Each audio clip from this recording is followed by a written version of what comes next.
Can you address the injuries first and foremost? Say it again? Can you address the injuries first and foremost, Benji and... Benji, he burst his Achilles. He's getting surgery today. So, freak accident in his dynamic warm-up on Friday. Heart goes out to him. Unfortunately, his career at ASU's over on the ice, but he's such a good kid, such a positive leader, such a huge piece of our program, past and present. He's got the most positive outlook out of anybody, and that's just the kind of person that he is. So we're going to carve out a new role for him and kind of make him a student coach, so to speak.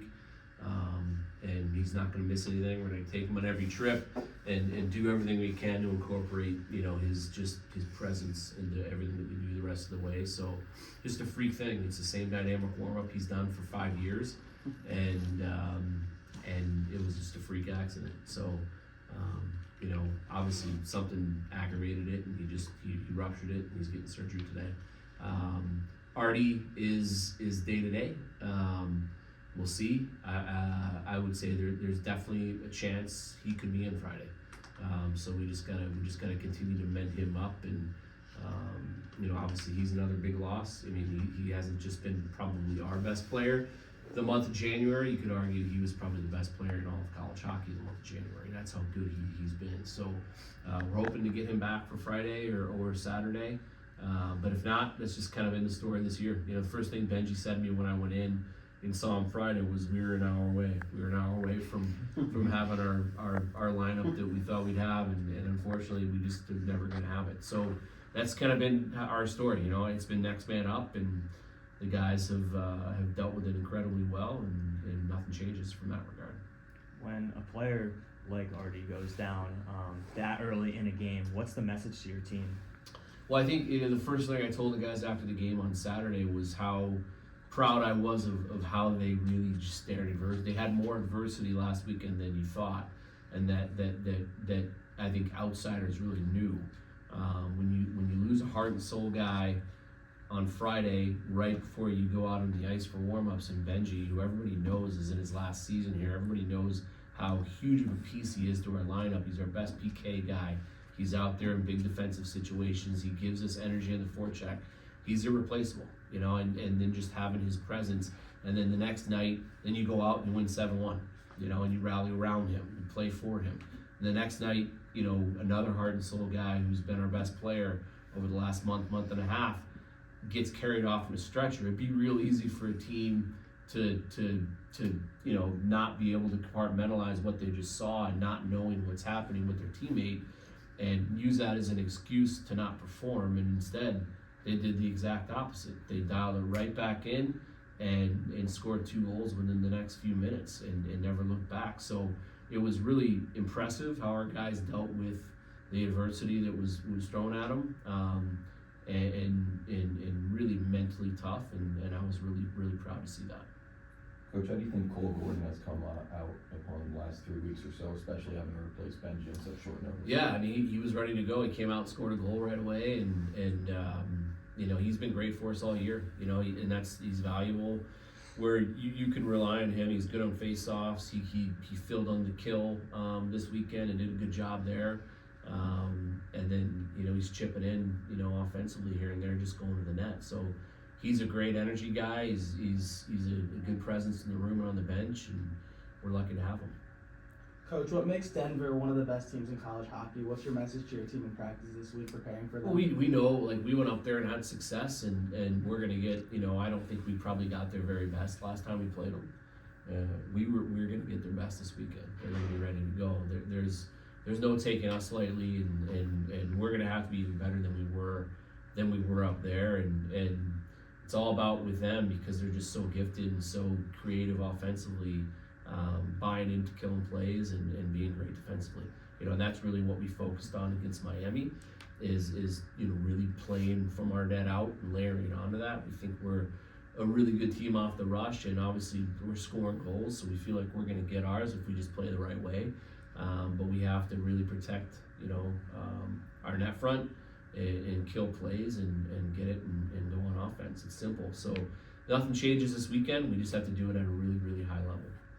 That Denver series was kind of the start of your guys' run. What's the difference in this team from then to now?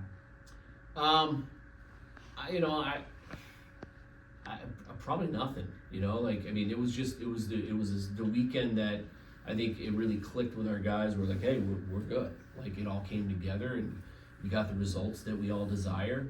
And I still don't know if we've played as well as we played that weekend since.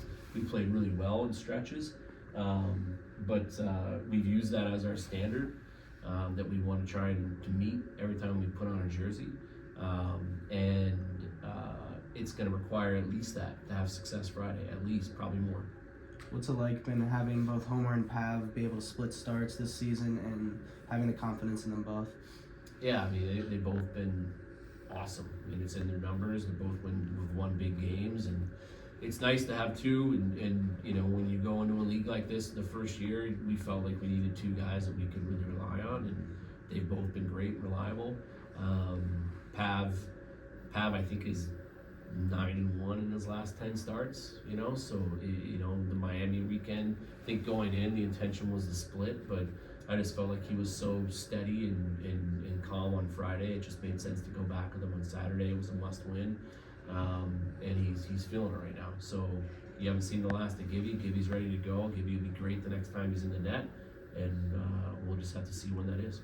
What's the emphasis on staying out of the box this weekend, number one and number two power plays, respectively? Yeah, I mean, the very, very good power play. Obviously, the best way to not see it is to not take penalties.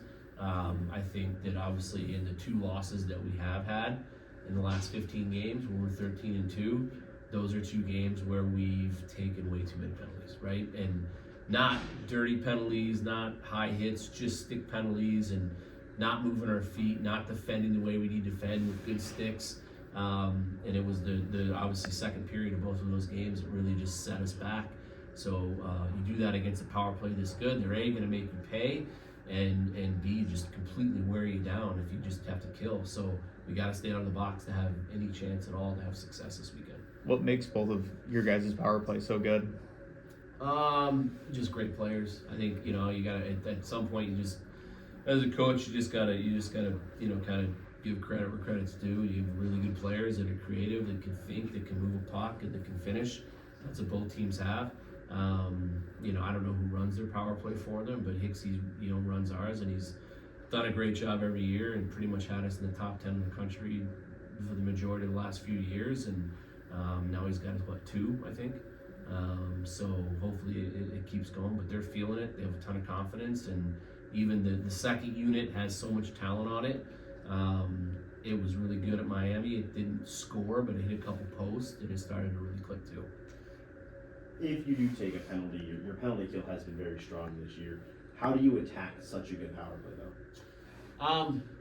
You have your identity on the kill, and we know what ours is. It's being aggressive and not giving them space, and being good on their entries, and just not letting them set up. And when you can pressure, you got to pressure. And be willing to eat pucks. So just doing all the things that we do, all the things that we look for in guys that kill, and they're doing a great job. They did a great job in Miami, and they're going to have to be at their very best this weekend. Pav had a great performance at Denver in those two games. Is there an advantage for a goaltender or the opposing team seeing the goaltender multiple times? I don't know. I mean, I don't think so. No. I mean, I think if anything, Pav knows he can beat these guys. He did it twice up there, and his confidence is high. And like I said, he's I think 10-1 in his last 11, and it all started up there. So no, I don't think that there's any disadvantage at all. I mean, as far as they go, I don't know. You'd have to ask them that, but I know he's very confident. A lot of people talk about Denver on offense, and rightfully so. They're arguably one of the best offensive teams in the country. But what can you say about the defensive structure that they play with? Yeah, I mean, Denver doesn't give up much because they're such a great possession team. They generally have the puck, the majority of the game when they're playing the way they want. So you have to, obviously, you have to be really good and dialed defensively against these guys. When they start getting into their ozone movement and buzzing around with the way that they want to play, they're special, and that's why they've they've been so good for so long, and obviously have a great coach and incredible staff that do a great job with them, and great players. They have everything you want, you know. So you don't win national championships by just being good offensively. You win it by having great goaltending and being really good defensively, and they have all that. What makes this team similar and different from that 2020 team that last made the tournament, since you guys are coming towards the end of the season? I mean, you know, I think just the bond that they have, and the fact that they play for each other is very similar to both of those tournament teams that we had. This team, in my opinion, and it's certainly no disrespect to those two teams because I love them, but this team, in my opinion, has more upside.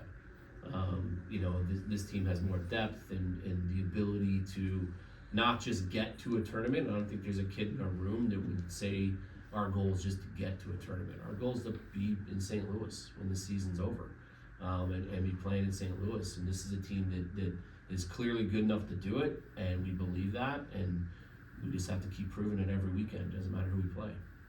A few weeks ago, you mentioned how you really wanted the forecheck to get a lot better before the CC series. Have you seen the improvement there, and how important? It's getting better. It still has work to do. I thought we were much better at Miami and more committed to getting pucks in and establishing the forecheck and putting some pressure on their D, and we're gonna have to do that this weekend. If you want to get cute to neutral ice against these guys, they're gonna turn it around on you real quick and make you pay. So we have to take care of the puck and be willing to give it up to get it back, and put it in areas where we know we can get it back. And everybody's got to be committed to being an F1 and having that tenacious detail that we want on our forecheck. And I think we're on the mend as far as that goes, but it's got a lot of room for improvement.